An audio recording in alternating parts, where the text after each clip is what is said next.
Assalamualaikum warahmatullahi wabarakatuh. Apa kabarnya semua? Semoga kalian baik-baik saja. Kali ini saya akan membahas alur novel Donghua Swallowed Star. Tanpa basa-basi, yuk langsung disedot.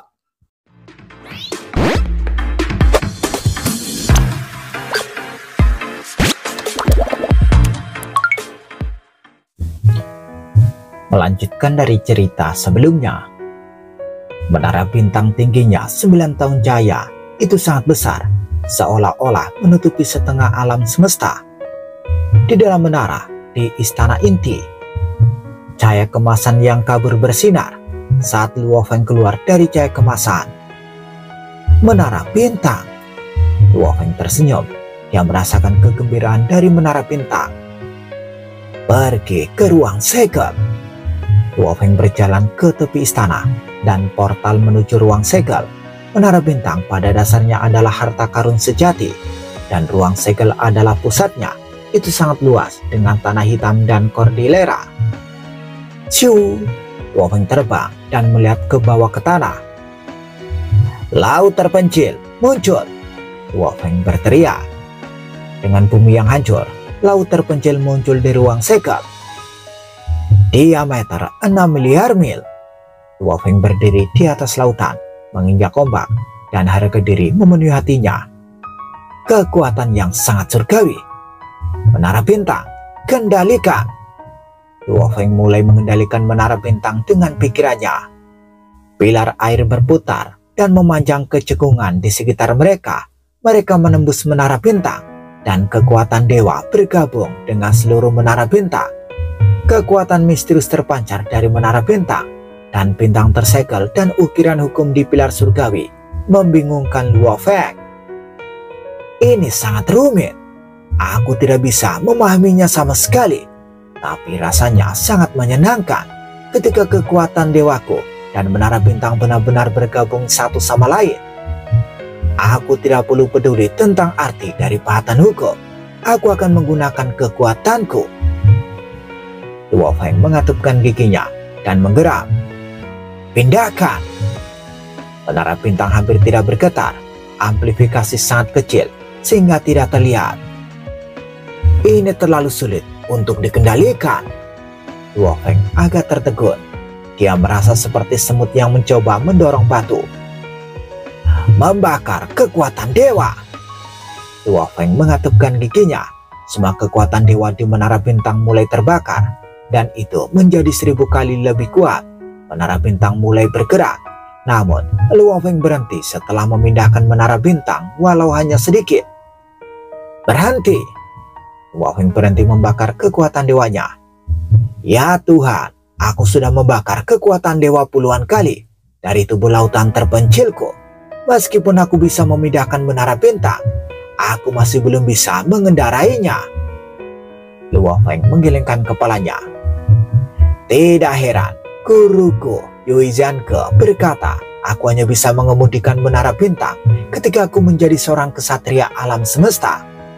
Sepertinya saya tidak memiliki cukup kekuatan surgawi, dan saya juga tidak memiliki pemahaman hukum yang mendalam. Gumam Luo Feng. Jika aku benar-benar bisa mengemudikan menara bintang, aku akan mampu mengubah ukuran menara bintang untuk membuatnya bergerak secepat kilat. Luo Feng menggelengkan kepalanya. Aku hanya abadi. Sepertinya aku belum memenuhi syarat untuk menggunakan harta sejati tertinggi ini. Laut terpencil, ayo kembali. Luo Feng berdiri di atas lautan terpencil. Shu, lautan terpencil kembali ke dunia internalnya. Aku akan menjadi salah satu makhluk terkuat di alam semesta saat aku bisa mengemudikan menara bintang. Bisik Luo Feng di dalam istana. Saat ini, peta bintang sudah menjadi teknik pamungkasnya. Langkah pertama membutuhkan 160 bintang, yang kedua membutuhkan 520 bintang, dan yang ketiga membutuhkan 1600 bintang. Ketika semua 1600 bintang digabungkan, kekuatan mereka meningkat secara eksponensial. Luo Feng mengira bahwa dia akan membutuhkan lebih banyak bintang ketika dia membuat gerakan peta bintang nanti. Jadi, dia mengambil beberapa bintang tersegel dari menara bintang, dan dengan demikian bintang-bintang di peta bintangnya sekarang berjumlah 10.000.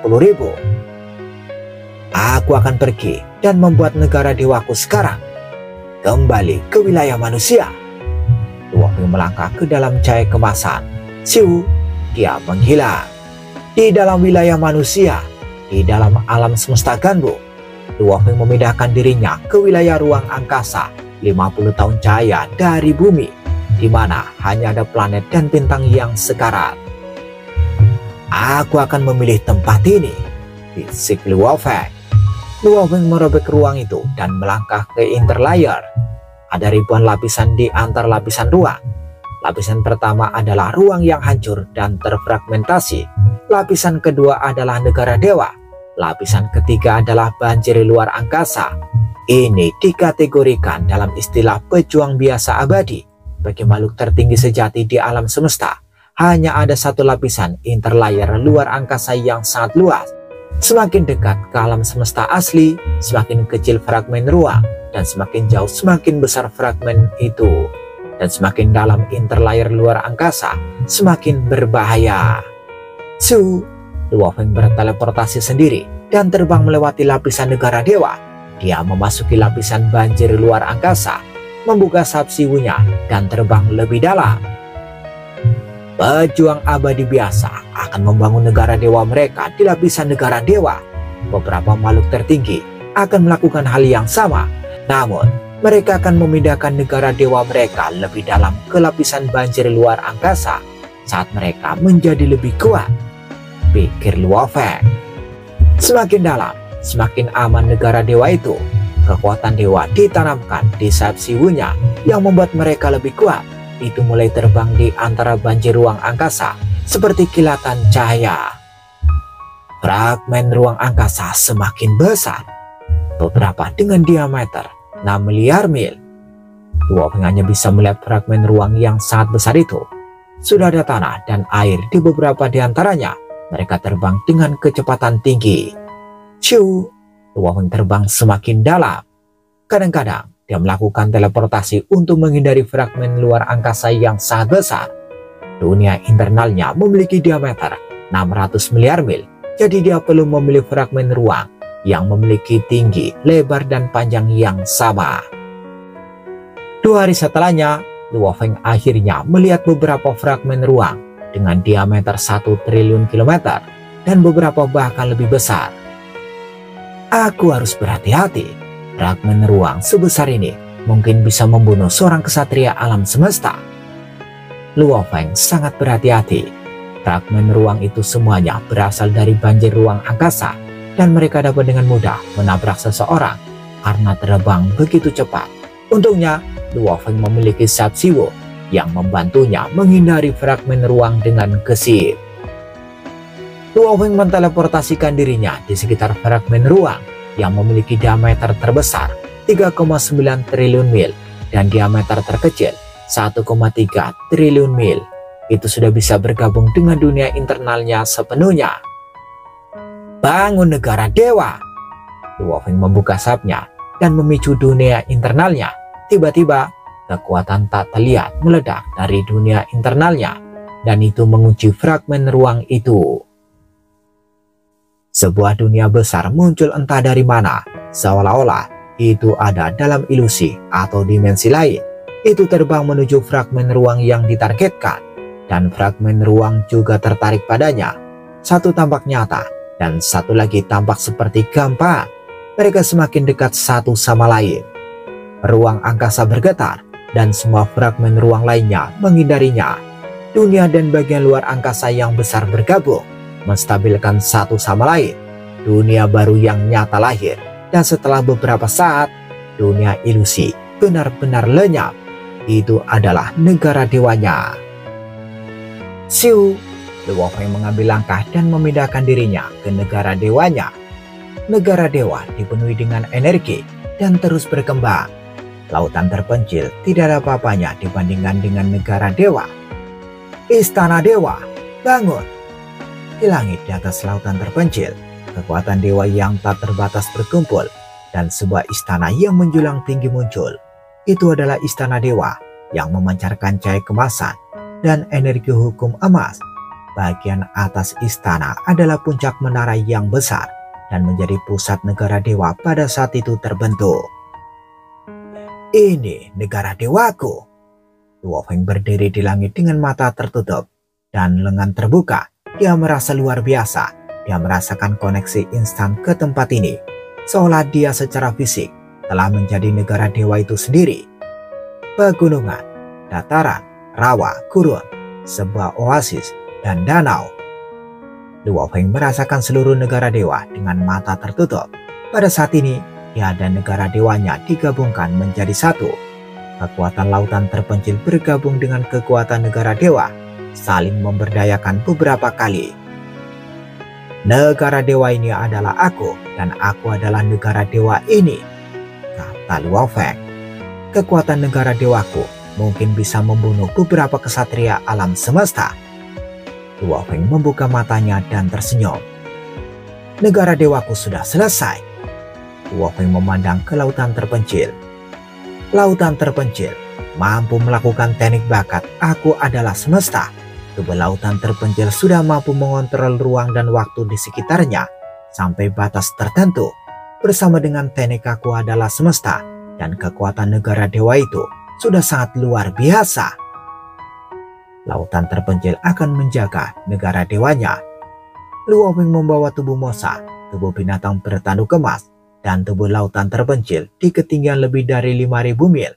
Masing-masing dari tiga tubuh itu berada dalam satu cincin dunia. Aku bisa menikmati pertarungan sekarang. Bahkan jika semua tubuhku terbunuh, lautan terpencil dapat memulihkan mereka segera.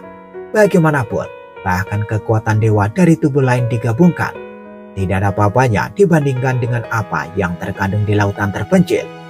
Satu-satunya hal yang perlu aku perhatikan adalah harta karunku, kata Luo Feng. Luo Feng meninggalkan negara dewanya, tetapi segera dipanggil oleh pemimpin kota Primal Chaos. Scene berganti. Di puncak Pulau Guntur, Luo Feng muncul dan melihat pemimpin kota Primal Chaos berdiri di tepi tebing. Guru, kata Luo Feng dengan hormat. Kemarilah Luo Feng, kata pemimpin kota Primal Chaos saat dia berbalik melihat Luo Feng dan tersenyum. Luo Feng berjalan ke pemimpin kota Primal Chaos dengan bingung. Luo Feng berdiri di belakang pemimpin kota Primal Chaos. Pemimpin kota Primal Chaos berkata, berdiri di sampingku dan lihat ke bawah. Luo Feng mengambil langkah maju dan berdiri berdampingan dengan pemimpin kota Primal Chaos. Dia melihat ke bawah dan melihat kabut menyelimuti gunung. Melalui kabut, dia bisa melihat bentuk istana yang tidak jelas. Semua pejuang abadi dari perusahaan alam semesta virtual tinggal di sini, kata pemimpin kota Primal Chaos yang melihat ke bawah. Para pejuang abadi tinggal di istana di Pulau Guntur. Di sisi gunung dari gunung tengah di Pulau Guntur, hiduplah para kesatria alam semesta. Sedangkan untuk master alam semesta, mereka tinggal di istana di puncak gunung. Dan beberapa master alam semesta yang perkasa hidup di sana juga. Luo Feng mengangguk. Dia menyadari bahwa memiliki istana di puncak gunung di Pulau Guntur berarti berdiri di antara makhluk tertinggi di alam semesta. Sekarang, setelah Anda menjadi abadi, inilah saatnya Anda memiliki tempat tinggal. Meskipun aku belum pernah melihatmu bertarung sejak kamu menjadi abadi, tebakanku adalah kamu memiliki kekuatan seorang kesatria alam semesta. Pilih tempat di lereng gunung dan bangun istanamu, kata pemimpin kota Primal Chaos. Luo Feng bingung. Ya guru, Luo Feng menjawab dengan hormat. Setiap kesatria alam semesta memiliki dimensi mereka sendiri sebagai wilayah mereka. Aku akan mengatur dimensi baru untukmu, kata pemimpin kota Primal Chaos. Luo Feng berkedip karena terkejut. Kesatria alam semesta sudah dianggap sebagai senior dari umat manusia dan mereka terlibat dengan banyak masalah penting, kata pemimpin kota Primal Chaos sambil memandang Luo Feng. Semua kesatria alam semesta dapat berpartisipasi dalam dewan tertinggi umat manusia. tapi kau masih abadi di istana Pulau Kuntur, dan aku bisa membuat keputusan terkait masalah itu. Namun, kualifikasi untuk bergabung dengan Dewan Tertinggi ditentukan oleh seluruh umat manusia. Dunia virtual tidak bisa hanya memutuskannya. Aku mengerti, jawab Luo Feng. Saya percaya bahwa Anda memiliki kekuatan seorang kesatria alam semesta, tapi itu tidak cukup. Kamu perlu menunjukkan kekuatanmu dan membuktikan bahwa kamu berhak atas status kesatria alam semesta. Kata-kata kosong saja tidak akan cukup, kata pemimpin kota Primal Chaos. Aku mengerti, Luo Feng mengangguk. Tanpa catatan pertempuran, tidak ada yang akan diyakinkan bagaimanapun. Manusia bukanlah bentuk kehidupan yang istimewa. Oke, pemimpin kota Primal Chaos mengangguk. Pilihlah tempat di lereng gunung. Ya guru, Luo Feng terbang dan terjun ke lereng gunung. Pemimpin kota Primal Chaos menyaksikan Luo Feng pergi. Dia telah menyaksikan pemandangan ketika Luo Feng menjadi abadi, dan dengan demikian dia percaya bahwa Luo Feng memiliki kekuatan seorang kesatria alam semesta. Dia bahkan mempercayainya ketika Luo Feng mengatakan dia bisa mengalahkan Kaisar Yuzong.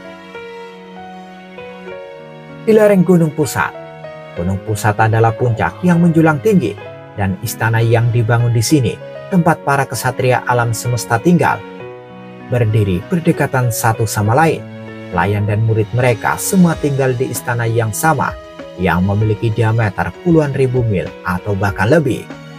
Siu, Luo Feng terbang di atas lereng gunung dan mencari lokasi yang cocok. Luo Feng, yang mendengar sebuah suara berkata. Luo Feng menoleh dan melihat bayangan terbang ke arahnya. Itu adalah kesatria 9 pedang dengan jubah cian dan sisik ungu di kepalanya. Kesatria 9 pedang, Luo Feng tersenyum. Kesatria 9 pedang menyapa Luo Feng seperti seorang teman.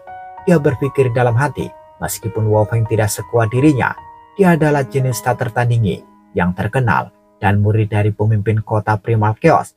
Jadi, mereka berdiri sejajar. Kesatria 9 pedang tersenyum bertanya, Luo Feng, apakah kamu menemui gurumu? Kesatria 9 pedang tersenyum bertanya, Luo Feng, apakah kamu akan menemui gurumu? Tidak, Luo Feng menggelengkan kepalanya. Aku sedang mencari tempat untuk membangun istanaku. Membangun istana? Kesatria 9 pedang bingung. Kurasa kau baru saja menjadi abadi. Seorang pejuang abadi seharusnya membangun istana di dasar pegunungan. Kenapa kau terbang ke sini? Pemimpin kota Primal Chaos yang memintaku untuk memilih tempat di lereng gunung untuk membangun istanaku, jawab Luo Feng. Kesatria 9 pedang linglung pada awalnya, kemudian dia merasa tidak puas. Kalau begitu, teruslah mencari, kata Kesatria 9 pedang. Dia mengerutkan kening dan pergi. Luo Feng bergumam. Kesatria 9 pedang tampaknya kesal, tapi aku tidak bisa menyalahkannya karena aku belum membuktikan kekuatanku. Dapat dimengerti bahwa beberapa kesatria alam semesta tidak nyaman dengan ini, tapi dia tidak memarahiku, mungkin karena dia tidak berani menyinggung pemimpin kota Primal Chaos. Luo Feng memilih lokasi dan gaya arsitekturnya hari itu. Alam semesta virtual membantu Luo Feng membangun istana, tapi ada gangguan di antara para kesatria alam semesta. Setelah Luo Feng mulai membangun istana di lereng gunung, kesatria alam semesta di lereng gunung cukup sering berkumpul. Itu adalah lingkungan sosial para kesatria alam semesta, dan biasanya mereka merasa lebih unggul dari semua petarung abadi. Tapi sekarang akan ada pejuang abadi yang tinggal di antara mereka, meskipun mereka tidak berani mengganggu karena pemimpin kota Primal Chaos. Mereka semua mengungkapkan ketidakpuasan mereka saat berkumpul. Di lereng gunung di Pulau Petir, air terjun menderu ke arah danau besar di bawahnya.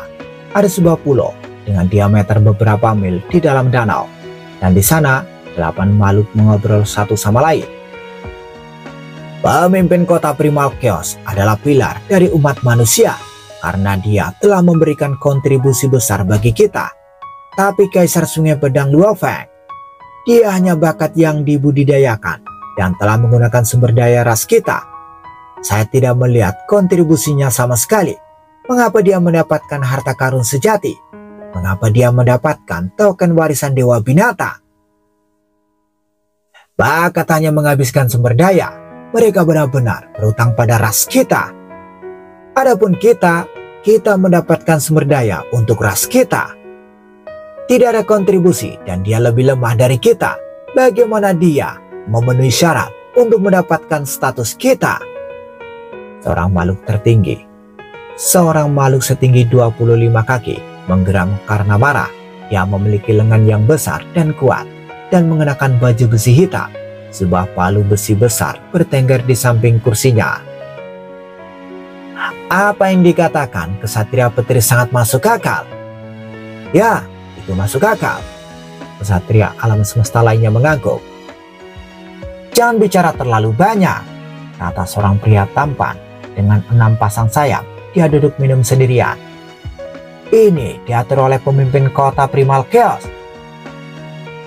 Bahkan jika itu pengaturan pemimpin kota Primal Chaos, Luo Feng harus tahu bahwa dia tidak memenuhi syarat untuk mendapatkan tempat di sini, kata Kesatria Petir dengan suara serak. Namun dia membangun istana di lereng gunung. Itu berarti dia yakin dia memenuhi syarat untuk memiliki status yang sama dengan kita. Lihat, Truyan ada di sini. Itu Truyan. Berhenti berbicara. Truyan sangat dekat dengan Luo Feng. Semua kesatria alam semesta mengangkat kepala mereka dan melihat kesatria Truyan terbang ke arah mereka. Truyan, datang dan duduklah. Ya, Truyan, duduklah. Para kesatria alam semesta semuanya cukup ramah. Meskipun mereka tidak puas dengan Luo Feng, mereka tidak akan melampiaskan amarah mereka pada kesatria Truyan. Bagaimanapun, ketulusan Truyan telah memberinya beberapa teman kesatria alam semesta. Kesatria Truyan mendekati pria tampan dengan 6 pasang sayap, tersenyum berkata, Kesatria Petir, kamu tampak marah. Cobalah berbagi dengan saudaramu. Kesatria Sabdara, apakah kamu keberatan memberiku anggurmu? Pria bersayap itu tersenyum dan menuangkan sedikit anggurnya. Kesatria Sabdara dan Kesatria Petir adalah yang paling kuat di antara 8 kesatria alam semesta. Saya benar-benar marah, kata Kesatria Petir. Apakah Anda tahu berita tentang muridmu Luo Feng? 7 kesatria alam semesta lainnya menatapnya dengan tidak senang, tapi Kesatria Petir balas menatap dan berkata, Truyan akan tahu juga. Tahu apa? Kesatria Truyan linglung. Apakah tentang dia yang menjadi abadi? Itu tidak ada hubungannya denganku, kata Kesatria Petir. Tahukah kamu bahwa pemimpin kota Primal Chaos mengizinkannya membangun istana di lereng gunung, seperti kami para kesatria alam semesta? Mendengar itu, Kesatria Truyan tercengang. Kesatria Petir melanjutkan, dia abadi, bagaimana dia memenuhi syarat untuk membangun istana di lereng gunung? Kesatria Truyan tidak bisa berkata-kata. Mungkin pemimpin kota Primal Chaos punya pemikiran lain. Adapun pemikirannya, dia seharusnya tidak melakukan ini, kata Kesatria Petir. Bagaimana bisa? Itu meyakinkan kita tentang kelayakannya. Apakah menurutmu Luo Feng sekuat kita? Bisakah kamu percaya itu? Kesatria Truyan ragu-ragu untuk menjawab karena petarung abadi dan kesatria alam semesta berada di 2 level yang sangat berbeda. Kesatria Petir menggelengkan kepalanya. Saya tidak cemburu. Saya hanya peduli dengan aturan ras kita. Setiap orang harus mengikuti aturan. Jika tidak, bagaimana makhluk besar lainnya akan diyakinkan? Ini sudah mengecewakan banyak makhluk besar. Tetapi tidak ada yang berani menantang keagungan pemimpin kota Primal Chaos. Oleh karena itu, mereka semua membicarakannya secara diam-diam dan menunggu muridmu mempermalukan dirinya sendiri. Jika Anda benar-benar menginginkan yang terbaik untuk muridmu, tolong katakan padanya untuk pindah dari lereng gunung, kecuali dia ingin menjadi seorang aib. Selain itu, dia baru saja menjadikan dirinya musuh dari banyak kesatria alam semesta. Bukankah itu sangat mudah? Apa yang dia katakan sangat masuk akal, kata Kesatria Sabdara sambil tersenyum. Truyan, kamu perlu memikirkan tentang apa yang terbaik untuk murid Anda. Mendengar itu semua, Kesatria Truyan juga kesal. Scene berganti. Di lapangan terbuka dunia kemuliaan, Luo Feng sedang mengobrol dengan Kaisar Tosen Ren ketika seseorang mendarat di sampingnya. Luo Feng mendongak dan terkejut. Mengapa Anda datang ke sini, Guru? Aku sudah mengirim email bahwa jika Anda menginginkan untuk sesuatu, Anda bisa pergi ke alam semesta virtual dan bertanya padaku, dan aku akan segera berada di sana. Kaisar Tosen Ren, aku perlu berbicara dengan Luo Feng sekarang, kata Kesatria Truyan. Kaisar Tosen Ren segera pergi. Kaisar Truyan menyegel ruang di sekelilingnya, menatap Luo Feng dan berkata, saya memang menerima email Anda, tetapi beberapa temanku di Pulau Guntur menyeretku ke dalam percakapan mereka. Teman, Luo Feng terkejut. Semua karenamu, Kesatria Truyan menggelengkan kepalanya. Tampaknya, membangun istana di lereng gunung di Pulau Guntur telah mengecewakan beberapa kesatria alam semesta. Luo Feng menggelengkan kepalanya. Apakah mereka benar-benar harus begitu becek? Disitulah Anda salah, Kesatria Truyan mengerutkan kening. Mereka memiliki kehidupan kekal dan keluarga mereka semua telah meninggal dunia. Mereka telah berlatih untuk selama-lamanya dan begitulah cara mereka mendapatkan status mereka saat ini. Status dan kehormatan mereka mungkin terlihat tidak berharga, tetapi mereka sangat menghargainya. Mendengar itu, Luo Feng tercengang. Status, kehormatan, Kesatria Truyan berbisik. Aku terjebak di level kaisar yang tak terkalahkan untuk selamanya, dan aku hanya bisa bersembunyi. Hanya setelah menjadi kesatria alam semesta, aku mendapatkan status tinggi dan kehormatan luar biasa, dan hanya setelah itu aku menjadi terkenal lagi.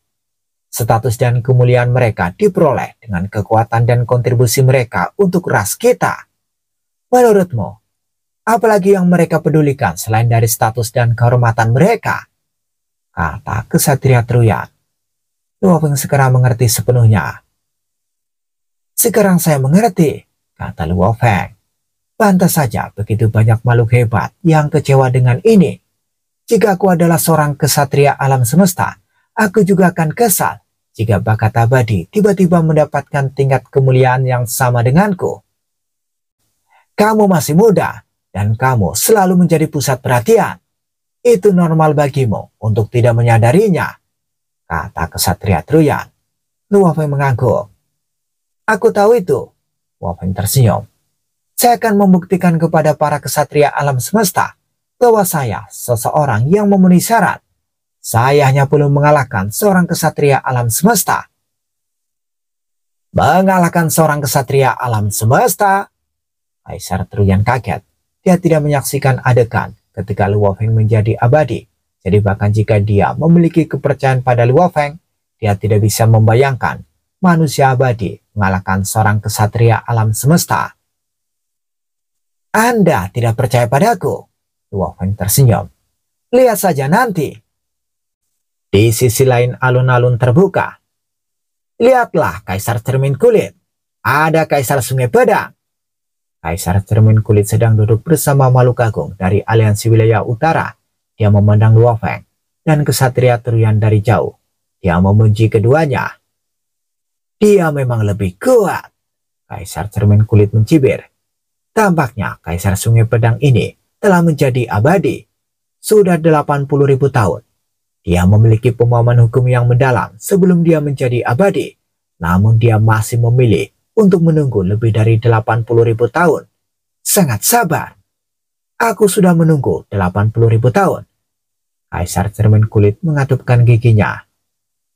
Aku abadi dan kau juga abadi. Bukan penindasan jika aku melawanmu sendiri. Lagi pula, kau adalah bakat tak tertandingi di alam semesta, kata Kaisar Cermin Kulit. Dia menyeringai dan menunjukkan tarinya. Luo Feng dan Kesatria Truyan berdiri jauh. Sementara itu, Ksatria Truyan berdiri dan menghilang. Kaisar Cermin Kulit mendekati ahli waris aliansi Hong. Kaisar Cermin Kulit akan datang, kata seseorang. Kaisar Cermin Kulit sedang berjalan menuju kita. Semua 1000 ahli waris di aliansi Hong berbalik, termasuk Duo Feng. Bersambung bagaimana kelanjutan kisahnya. Tunggu episode selanjutnya. Dadah, semoga paham.